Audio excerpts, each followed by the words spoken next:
All right, guys, today we're going to go ahead and talk about the next two types of congruence. We're going to do angle, side, angle, and then we will work on angle, angle, side. So let's talk about some angle, side, angle. Okay, if two angles and their included side of one triangle are congruent to two angles and the included side of another triangle, then those triangles are congruent. And again, it's very similar to when we discuss angle, side, angle. It has to go in that specific order.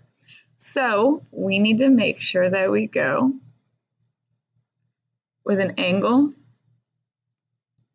a side in between, and another angle. So look, angle, side in between, another angle. That's our goal today, to match those up. Okay, so let's go ahead and make a proof. And again, I'm probably going to type as much as I can because really bad handwriting on the computer. The first statement, as always, is what's given to us. So 1.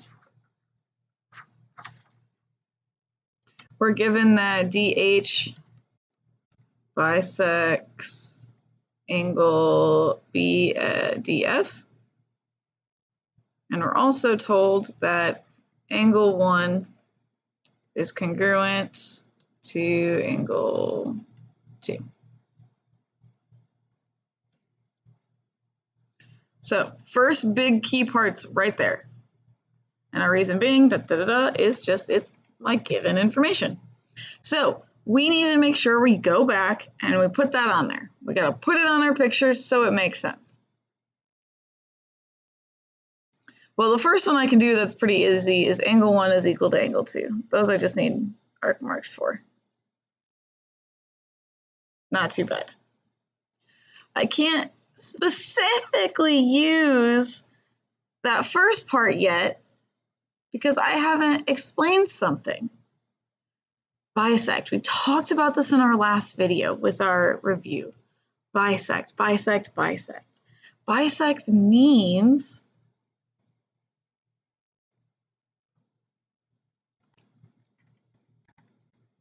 right.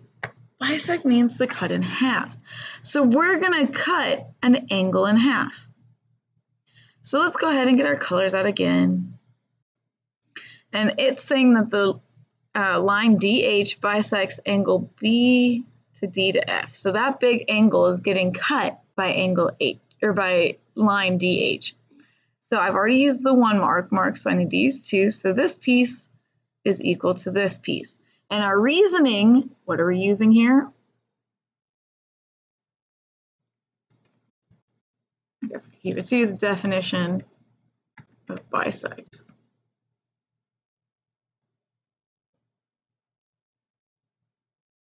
Okay, so now we have to write this congruent statement.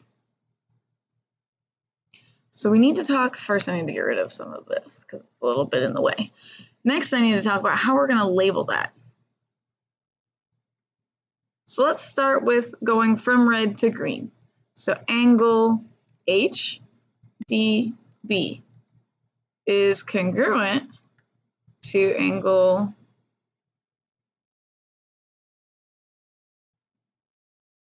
I went red to green, so I need to go H to D to F. Oops, I need a space. And we did that all based on our definition of bisect. So now we've used both pieces of our given, okay? Cool. And we're trying to do angle, side, angle. So I'm missing a side in between those two angles. Well, duh, that's part of our given, so we need our purple color. So number 3,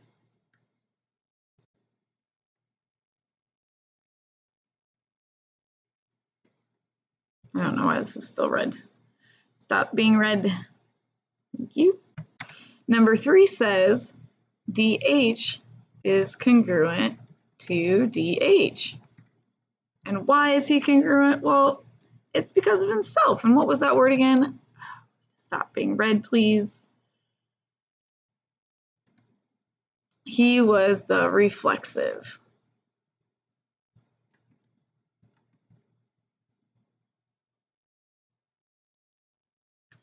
Okay, let's look. I have a side, or I'm sorry, I have one angle, yes, in green. I have a side in purple, and I have another angle in red. We have angle, side, angle. So on number 4,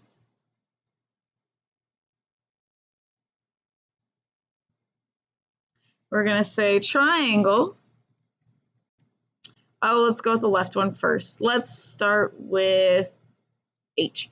H to B to, and I still can't see the top letter, D is congruent to triangle H to B, so I need to go H to F to D. Sorry, now I'm typing and writing in 2 different spots. And his reasoning, it needs to stop being red, is that we used angle, side, angle.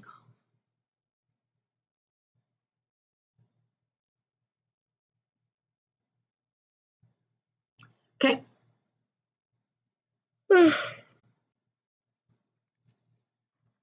Sorry about that. Number 2, or technically number 10, but number 2 for today's. The 10th proof we've done so far. Ugh, too many proofs. Okay, number 1's always going to be what? Right, our given. Woohoo!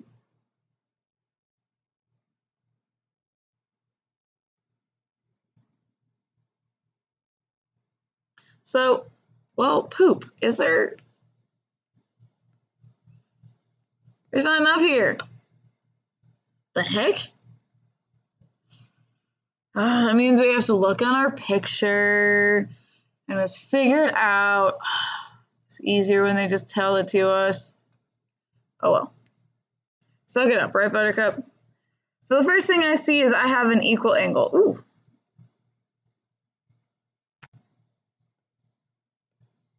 I don't know why that's not the same shade, but okay.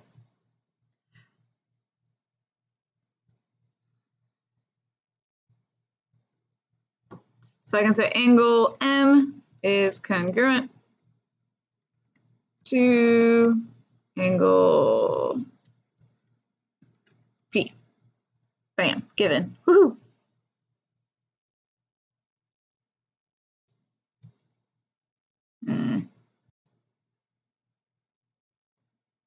What else can I say? Well, what else do I have on here? Let's go back and look. I have a line and I have a line. So I can say line, let's go angle to middle. So MN is congruent to PN because I want N to be equal to itself. He's in the middle, I want him to stay in the middle. I have my angles equal, I need my angles equal. M has to be with P, so M has to be in the same spot as P. And again, all that stuff is given to us.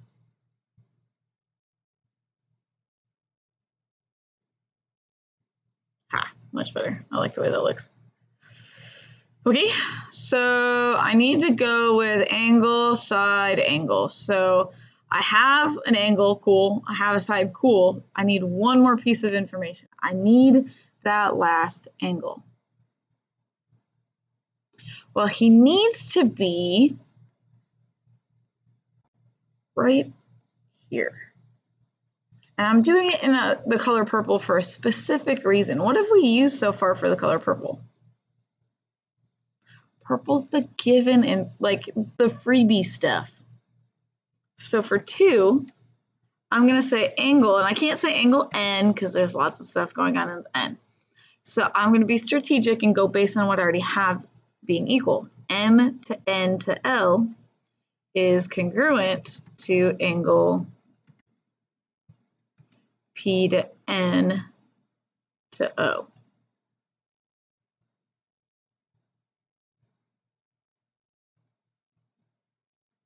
And what's our reasoning? Well, they're our bow tie. They're vertical angles. And vertical angles are always congruent.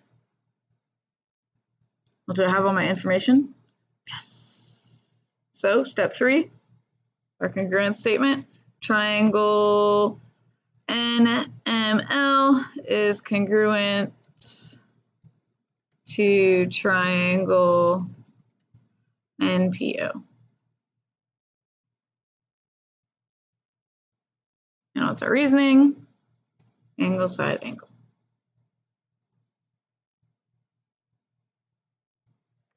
All right, angle, angle, side. Remember, we do not write profanities in math class. So no, we will not do angle, side, side. That does not physically work. You don't write profanities in math class. Sorry, nope, we won't do it. We won't talk about it. Sorry. Okay, angle, angle, side means that I have to go exactly in that order. I have angle,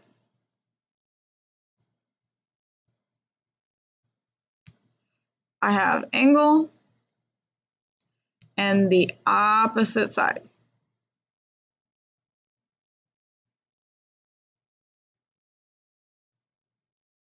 Woo, proofs. Step number one, like always, is to write number one dot given. Easy peasy lemon squeezy. Step number one on the statement side is, well, let's see, A, is everything written in the given actually given, or do I have other pieces on there? Bisect is a vocab word, so that's probably not going to be on there, but hey, I have some markings. So I have at least two things technically given to me. So RP bisects angle SRQ. And angle S is congruent to angle Q. One of those pieces came from the actual writing. The other one came from the picture. Okay, now since I've got some given stuff, we're going to go ahead and use that information. So step number two. We have that definition, that vocab word of bisect. We've used it a couple times, so we're going to think, hey, let's go ahead and actually put that into practice since it's not physically drawn yet. So definition of bisect, because I want to use that vocab word. So RP, which is this guy in the middle, bisects SRQ, and he's an angle. So he cuts that guy in half. So because he cuts him in half, I have the legal right to say, I can't use one because one's already used, so I have to use two. This guy is congruent to this guy. So what is that going to look like when I type it? Angle SRP on the left is congruent to angle. Well, I went from the already marked angle to the new one. So already marked as Q to the new one is R, to the end is P. And I'm like in the middle of that.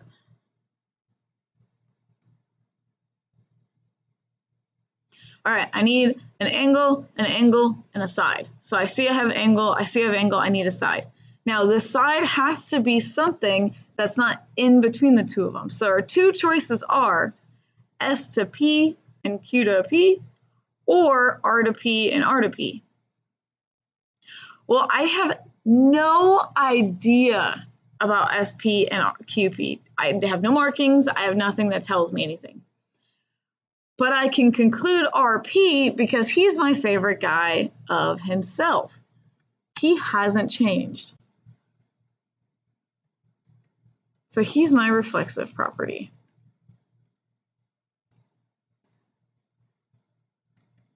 So PR is congruent to PR, or RP is congruent to RP. Same thing. Step number 4, we have all of our stuff.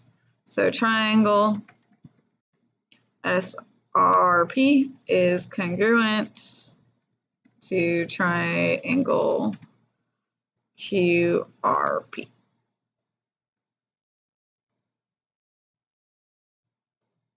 And what's his reasoning? Well, his reasoning is side, angle, angle, side.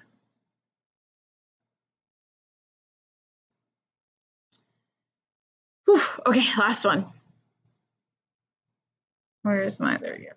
It's like my mouse disappeared for a moment. Huh, can't do that without a mouse.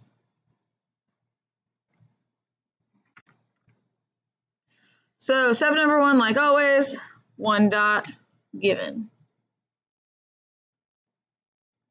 1 dot, well, what's given? Ooh, so we see some funky things we might not have seen in a while. This guy is equally as important as those guys, because guess what? They mean the same thing.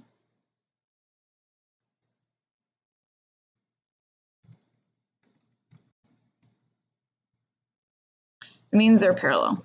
So we're going to have to recall all of our knowledge of parallel lines with this problem. But again, it's already given to me, so it's drawn in and written, so it's the exact same piece of information. So I only need to write it once. So XQ is parallel. Parallel has 2 lines in the middle. To TR. Other stuff tells me that XR bisects QT. Cool. So I have my 2 pieces of given. One of them's already used because it told me they're parallel. It helps for now, but I have nothing I can do with that as of right the second. But I see that word bisects, so I know that I can use for step number 2, wherever my writing went, there it is, definition of bisect. Okay, well, let's see what's getting cut in half today. Right now, I have XR bisects QT. That actually gives us lots and lots of information. So that whole line cuts in half the other whole line. So this guy, XM and MR are congruent, and QM and TM are congruent. Get lots of information in this one. Do we really need both? No, because we only really need one side. Does it matter which side we use? No.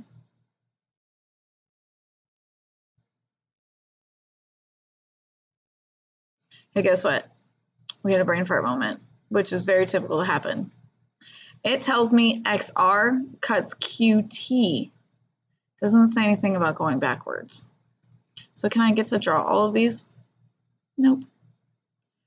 So we got to make sure we're reading really, really, really, really carefully, because sometimes we're going to get tripped up too. So this guy cuts this one. So QT is cut in half. I don't know anything about going backwards. Darn, I thought I had extra pieces of stuff. Oh well. So step number 2. Tells me that QM is congruent to TM.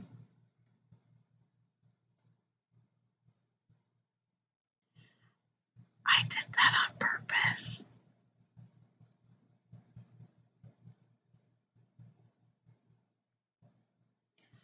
Okay. Well, I need some angles, and I've got my side. So maybe my angles have something to do with the parallel part. Well, if you recall, way back in the day when we did it with parallel lines, I knew that opposite inside angles were congruent. I'm doing a really terrible job of trying to put that where I want it to. I knew the opposite interior angles were congruent to each other.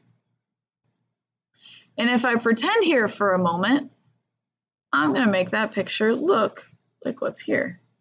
Parallel line, really bad attempt at a parallel line, really still not straight parallel line.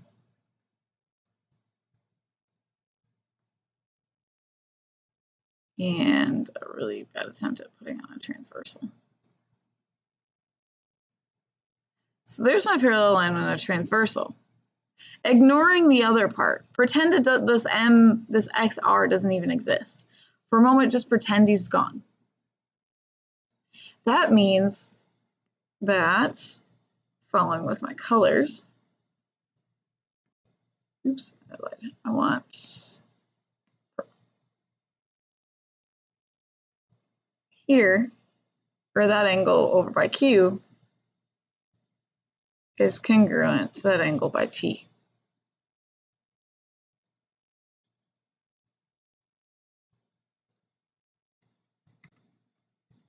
I can't just say angle Q because angle Q split a bunch of times. So let's go angle MQX is congruent to angle, well, M to Q, so marked to purple, so M to T to R.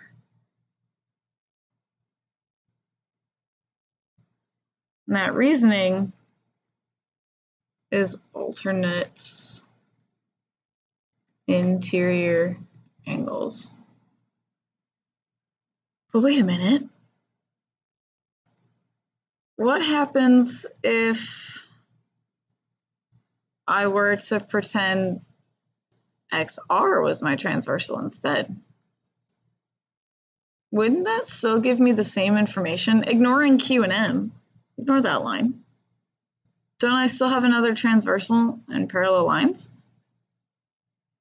So according to my picture, I should be able to say that this spot is congruent to this spot by that same definition.